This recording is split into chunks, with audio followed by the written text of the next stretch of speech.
good morning folks, and welcome to another review. Hopefully this is going to be a fairly quick one because this is a bit of a comparison really. Recently this week I released a review of UK2000SCENERY's version of London City Airport. Well, this morning I discovered that ORBX's imminent airport's finally been released, version 2, so I decided to purchase it. Now I have version 1, so I paid the upgrade price. We'll go into those in a moment. So what you're looking at the moment is the ORBX version 2 of London City Airport, Echo Golf Lima Charlie. Straight off the bat it does look a little bit more detailed, mainly because it includes various bits and pieces that are close to the airport. You can see straight ahead of me there, hugely detailed Tate and Lyle building here. And also, as many of you might know, London City has a remote control tower as well as a small one down here. They have a camera on the top of this thing here, and the actual tower operating controllers operate from Shanwick. Straight off the bat, ORBX's version is crisper in my opinion, just looks crisper than Gary's version. However, there are a couple of significant bits and pieces here which I thought would be here that actually aren't. Now the first thing to tell you is I'm looking at ORBX London City version 2 without the London landmarks scenery installed. It would be totally unfair to compare the two with that scenery installed. So you're looking at the bare bones new version 2 of ORBX City Airport. One thing that disappointed me right off the bat was the non-existence of the Docklands Light Railway. The railway is there, the station is modelled, but the interior is blocked off and there's no train, no animated train or even static one. However, you can see that all around here just looks a lot crisper and a little bit more detailed, and the same is true of the other way. Now the other thing to note is that the ORBX team have decided not to develop or even parallax the terminal itself airside. There are just kind of blank windows. I'll show you when we look up close. However, landside's got parallaxing on. Not really sure what the theory is behind that. However, let's give you the details. So this is London City Airport version 2 by ORBX. It's Echo Golf Lima Charlie. And for you Xbox guys, this version works with both the PC and the Xbox version of Flight Sim 2020. The download is 1.63 gigabytes, so it's a fairly large download, and it installs at just over 3.7 gigs. And as I say, it's available direct from ORBX simulation systems. Now the full price, if you didn't have London City and you wanted to purchase it, the full price €16.71, which equates to roughly $18.10 US or £14.54 UK. Now those prices are estimates based on the Australian dollar, and they do not include tax or VAT, which of course can vary depending on your country of purchase. Now having looked at the price for UK2000's version of the scenery, they're pretty similar. €16.71 for ORBX and €16.79 for Gary's version. Not an awful lot of difference in the price. However, if you own version 1 and you're upgrading, price is pretty impressive actually. The upgrade price is a lot smaller than I thought it would be. You're looking at €5.42, which equates to $5.87 US or £4.71 UK. Again, those prices don't include VAT. But if you own the previous version, those upgrade prices are quite attractive. Bear in mind that if you have the previous version of ORBX London City, it must be removed. It must be uninstalled before you install this one. I got the usual error message saying there was an incompatible version there, and so I removed it. So you must remove the original version that you've got before you install the new version. So let's have a look at the list of features. So the ORBX version 2 of London City has exquisite representation of London City Airport and its surrounds, high definition textures throughout with PBR, crisp aerial imagery for the airport, updated custom ground poly, high detailed model of the remote digital control tower, updated with the East Apron and taxiway extension, rebuilt ATC tower with interior, improved main terminal, private jet centre and Docklands campus. Optimised further for better performance on PC and Xbox. So that's interesting. They mention Xbox, but I can't see how it would be installed in Xbox. Maybe I'm missing something. If somebody has installed a product from ORBX into Xbox, perhaps they'd tell me how that works. And of course it works seamlessly with the London City Pack landmarks that ORBX have produced. Now once again, I own that landmark City Pack, but I've not installed it, so we can get a reasonably decent comparison. And once again, if you have the original version 1, it must be removed before you install the new version 2. So as you can see, it does indeed look a bit crisper, and looks a little bit more detailed, a bit more cluttered than Gary's version, but you know, from here there's not much in it. Let's get down to the ramp and have a close look at some of the things that are there and some of the things that are missing. As before, we're down on the ramp with the Airbus A319, and as you can see, the ground itself, the 3D modelling and texturing, looks really good. It looks a bit crisper than Gary's version, but there's not much in it. But again, if you look up close here at the building, whereas Gary had moving people, which was quite a nice effect, especially when you pull up here as a pilot, there's nothing here on the glass here at all. That may change during the darkness hours. We'll have a look in a minute. But as you can see, there's a lot more clutter, quite a lot more detail. There you can see the railway has been modelled as such. The ground textures are excellent here on the ramp. You can see all the markings, everything's 3D. There's the fire station, again fully modelled, complete with the UK type of fire tenders that you'll see at Heathrow and Gatwick. Any of you who've been there, I used to work there. Here's the other end. There's the fire training ground with the piece of kit that the guys set fire to every week. And yeah, the whole thing just looks a little bit more crisp. And again, if we look towards the landside bit here, you can see the roads, and the Travelodge Hotel over there has been nicely modelled. And let's take a little tour across here. Here's the railway. And you can see building modellings are quite nice. This is, I think, where the scenery scores a bit better. Some of the buildings. Now there you can see the station, which is totally blocked off, and there's no animated train. However, here you can see parallaxing on the windows that make this building come to life a bit more. And the same is true there landside. Again, the sort of windows here look a bit blank and a bit dull, but there is some parallaxing. Again, this probably may come to life a bit more at night. We'll have a look. But there you can see the station itself on the light railway is totally blocked off, and there's no animation, which is a pity really, because it's a bit iconic at this airport. Let's just continue landside here of the area. As you can see, there's a bit more detail, and it's a bit crisper.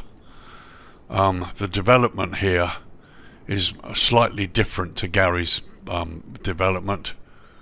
Now here is the remote control tower camera.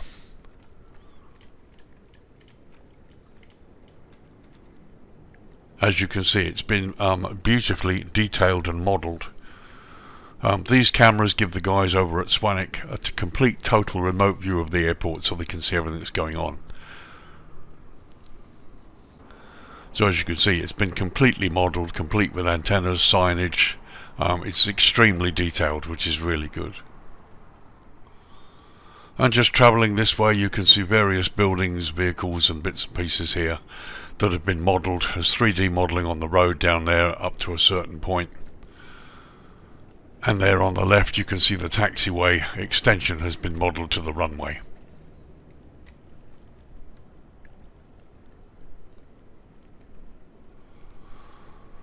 And all this looks really nice. It just looks a lot crisper. Now if you have the London City landmark scenery, I dare say it would look even better, and obviously that will be really good.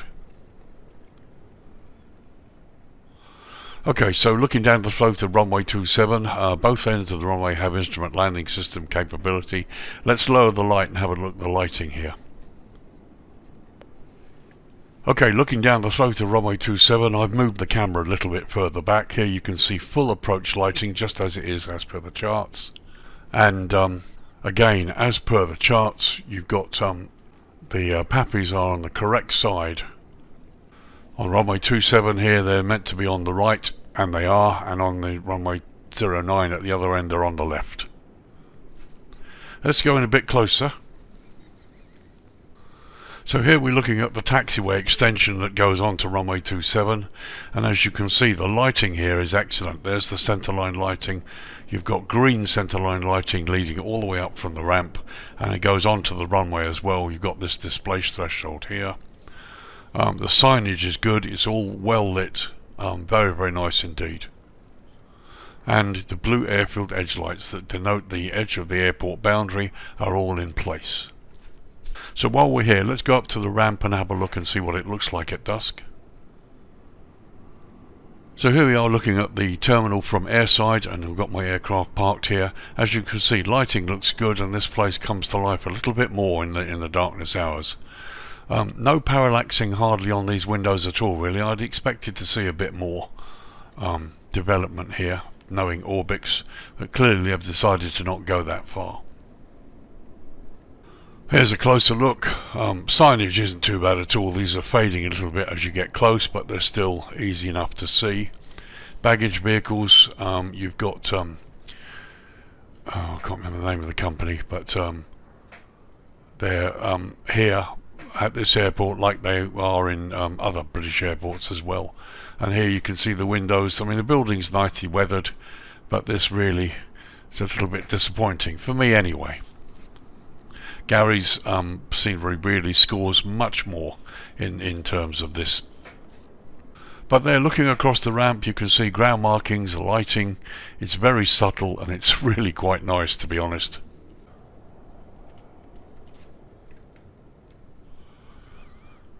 Let's just take a little run up this way, have a look at the signage there. There's the fire station. Some nice lighting there too. Let's raise up a little bit. As you can see, the lights go all the way to the end here. Some nice subtle lighting there on the Travelodge Hotel. And here's the private jet centre. Yeah, okay, it's been modelled. It looks a bit bland. It'd be nice to see maybe a jet in front of it, I don't know, or a vehicle. But yeah, it's okay. Be interesting to see what this looks like with the London City Pack, whether it makes any difference. My opinion is that it's all really nice and crisp and weathered, but it just looks a bit empty. It would have been nice to have parallaxing on the windows here. If I just take this little shot here, you just compare this. It's kind of weird. We've got lighting here that doesn't work. This could do with a little bit of light, but then there you go, it doesn't work. Now here, look. You've got kind of parallaxing on the default buildings, which kind of puts this one to shame. But, you know, just my opinion. And again here, you've got this area here, which is devoid of any lighting, really. And there on the other side of the river, you've got parallaxing on the windows of the local buildings, which looks very nice. So that's a nice view, to be honest, at dusk that looks really nice. You can see lots of buildings nearby on the airport that have parallaxing that really light up the airport and make it come to life a bit better. Certainly also here on the other side of the river. The runway and the taxiway lighting is good, as are the signs. And the lighting is quite subtle. And here you've got the Tate & Lyle building that's really, really nicely lit. So let's drop this down to night time now and have a look. Okay, 10 past 10 at night local time, and as you can see the lights come right down. But the airport lighting's come up a little bit, and it doesn't look too bad at all. Let's do a little tracking across.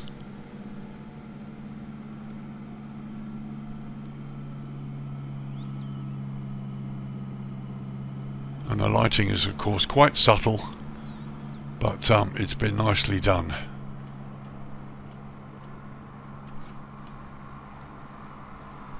Now there you can see the lights come up on the buildings, and it does indeed look better. Not by much, as I said, it's missing any parallaxing at all to really improve the look on that building. But there you can see on the terminal itself, as we pass it, there was some work, some parallaxing. So as we travel the length, there's the control tower camera. Let's come up and have a look at it.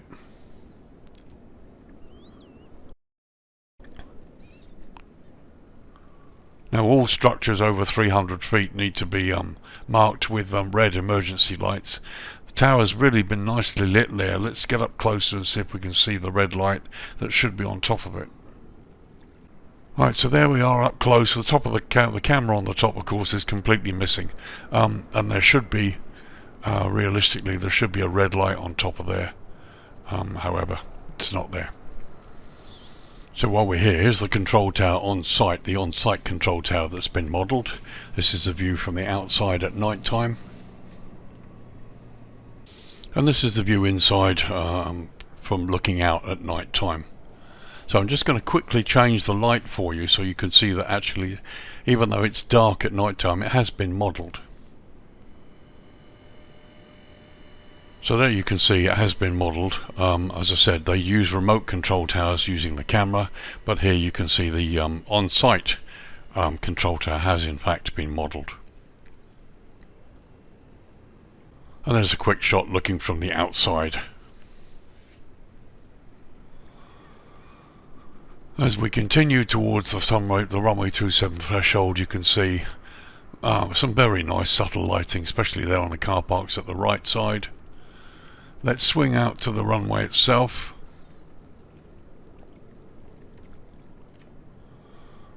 As you can see, the signage, taxiway lighting, everything as indeed it should be.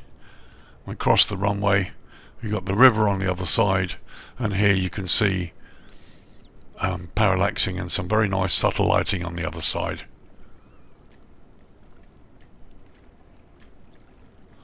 I mean, this looks quite nice. It's a lovely little scenery, yeah, no real problems really.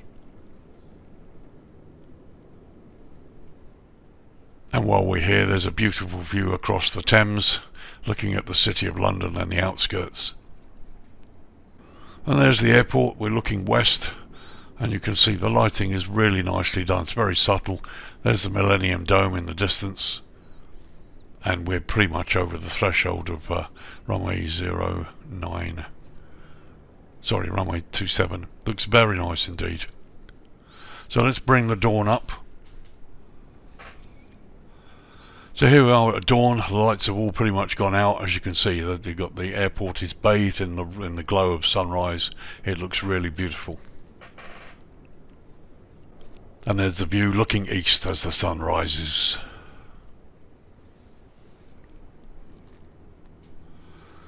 Okay, here we are on the early morning looking from above, and it's time to give you my thoughts. Do I think it's worth €16.71, which is very, very close to the price of Gary's scenery? Yeah, it probably is. Gary's scenery is certainly worth the work he's done. There are things in this scenery that aren't in Gary's scenery. The animated train really could do with being there. It's quite a feature of Docklands, of this airport area.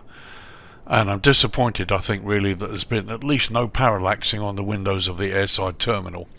So you're not going to see an awful lot when you pull up, which is a pity. However, on the plus side, the Tate & Lyle building is excellent. They've modelled the remote camera control tower very, very nicely, although there's no red light on the top, which is no big deal, really. And as you can see, the surrounding area, as well as the airport itself, is very crisp and detailed. And I think that's the thing that stands out a bit for me. It's a little bit more crisp and more detailed than Gary's.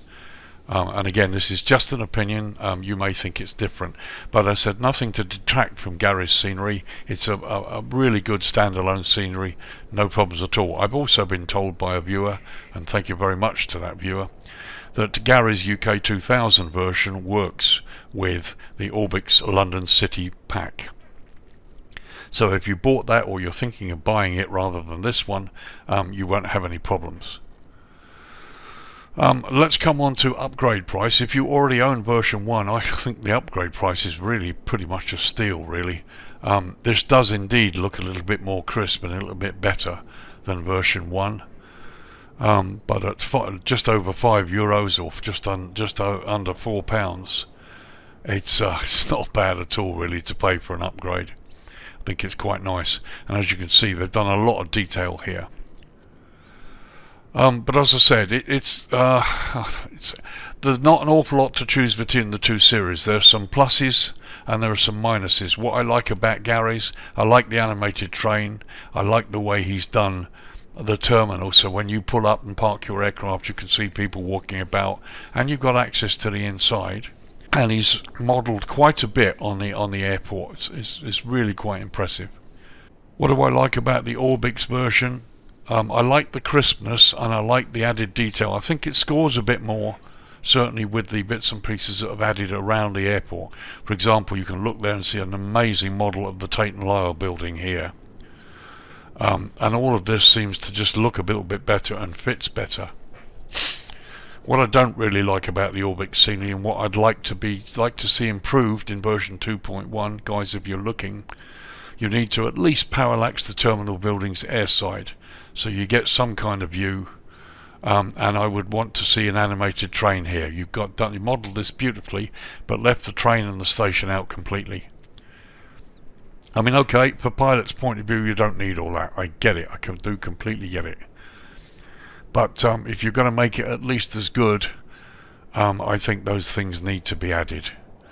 But having said that, from a pilot's point of view, everything you need is there, and it does indeed look better than version 1. And of course, you've got the added bits and pieces, the taxiway extension to the east end, which has now been added, so the upgrade version is fine. And I think the upgrade price is quite nice. We're not talking an awful lot here. So if you already own the version 1, the small amount you pay to upgrade it, I think, is fine. There's not much to choose between the two airports, okay? If you're a first-time buyer, Gary's version will suit you perfectly nicely, and also the ORBX version 2 will suit you perfectly nicely. They're both really good, well-developed airports, and as standalone airports, the price is perfectly acceptable. ORBX has the advantage that if you own version 1, then there's a really cheap upgrade price.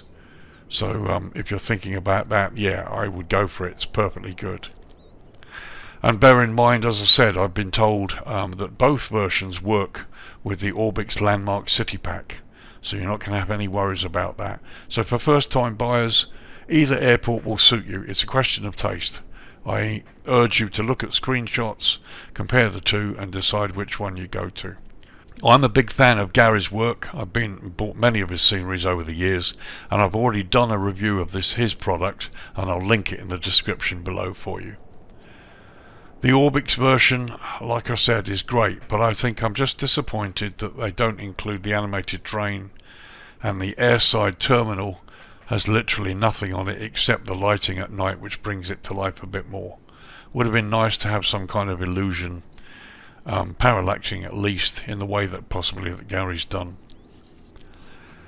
But yeah, perfectly okay in my opinion. So this is a short review, hopefully. London City Airport version 2 by ORBX, Echo Golf Lima Charlie. This is the version that replaces the original version, and bear in mind you need to uninstall and remove that version before you install this one, otherwise you'll get an error. So if you're buying this for the first time, full price is €16.71, which equates to $18.10 US, or £14.54 UK. Bear in mind those prices are conversions from the Australian dollar, and they do not include tax or VAT, which will make them slightly higher. If you're upgrading from version 1, it's a steal at €5.42, which equates to $5.87 US, or £4.71 UK. I think it's a small price to pay, and you get the latest version of this scenery, plus all the little bits and pieces around it, and as I've said, it fits in with a landmark scenery too. So guys, there you go, those are my thoughts. Happy to see any comments below, particularly about Xbox. I only just noticed in the features list there that it works with Xbox, but I haven't seen how it would do that. So if anybody who has Xbox and installed a scenery from ORBX, maybe mention in the comments below about how that process works. I'd be interested to know. So thanks a lot, guys. This is Lee, your virtual airline pilot, finishing up hopefully this quick review of the ORBX version of London City Airport as opposed to Gary's UK2000 version. And again, I've linked my review of his scenery in the description below if you want to check it out. Coming up this week, before the weekend, hopefully, will be my review of Alice Springs, another ORBX product which actually is pretty impressive. If you get time, check out my landing into Alice Springs video, which is already up on my channel. So thanks for joining me, guys. Appreciate all the attention and the viewers. Take care. I'll see you in the next video. Bye bye for now.